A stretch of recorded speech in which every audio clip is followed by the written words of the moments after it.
बिस्मिल्लाहिर्रहमानिर्रहीम। Welcome back जी। चलिए जी, हम स्टार्ट करते हैं उस टॉपिक को जो कि हमने पिछली अपनी स्लाइड्स में और वीडियोस में कवर किया था, जिसमें मैंने ये बहुत चीज़ क्लियर कर दी थी कि ग्लूटन और केज़ेन जो कि प्रोटीन है, ये हमारी बॉडी में क्या नुकसान देते हैं और जो बच्चे स्पेक्ट्रम पर फॉल करते हैं उनको क्या क्या इश्यूज आ सकते हैं।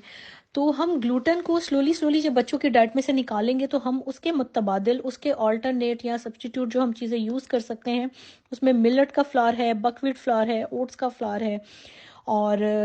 ग्लूटेन फ्री फ्लावर है, आलमंड फ्लावर है, कीटो का जो कि लेबल हुआ ग्लूटेन फ्री फ्लावर, हम वो यूज़ कर सकते हैं। हम जवार का आटा यूज़ कर सकते हैं, हम बेसन को इस्तेमाल कर सकते हैं। उनको आटों के साथ मिक्स करके इक्वल क्वांटिटी में लेकर उनकी रोटी बनाई जा सकती है और हम वो बच्चों को गंदम की, वीट की रिप्लेसमेंट में, राई वगैरह जिसमें ग्लूटेन है, इनकी रिप्लेसमेंट में दे सकते हैं।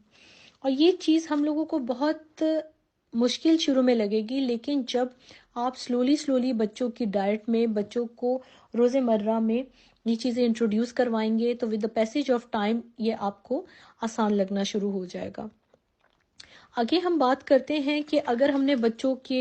ये चीज़ें निकालनी हैं तो उसके ऑल्टरनेट, जैसे मैंने मेंशन किया है कि आलमंड फ्लावर और ये चीज़ें या कोकोनट या पोटैटो स्टार्च हम ये ऐड कर सकते हैं। तो ये इक्वल क्वांटिटी में लेकर हम एक बॉक्स बना के रख सकते हैं और बच्चों को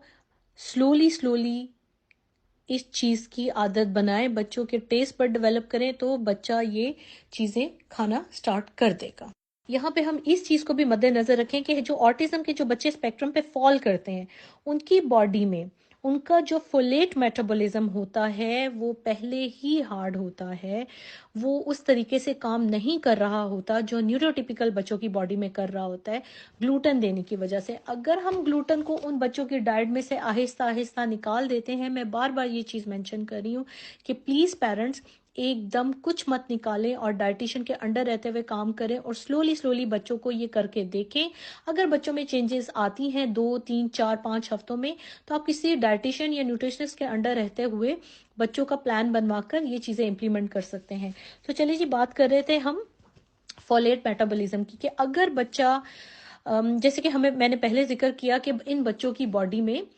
फोलेट मेटाबॉलिज्म का जो प्रोसेस है वो हार्ड होता है, वो प्रॉपर काम नहीं कर रहा होता। अगर हम ग्लूटेन देंगे तो वो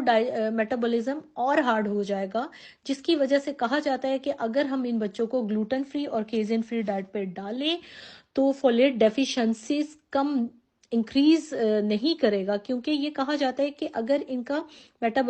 फोलेट मेटाबॉलिज्म हार्ड हो रहा है प्रोसेस, अगर हम इनको ग्लूटेन देंगे तो फोलेट की जो डेफिशिएंसीज हैं वो इंक्रीज हो जाएंगी, जिनकी वजह से इनकी ब्रेन की डेवलपमेंट में, जो बच्चे अपनी उम्र के साथ ग्रो कर रहे होते हैं उसमें तेजी नहीं देखी गई, वो ब्रेन डेवलपमेंट स्लो हो जाएगी।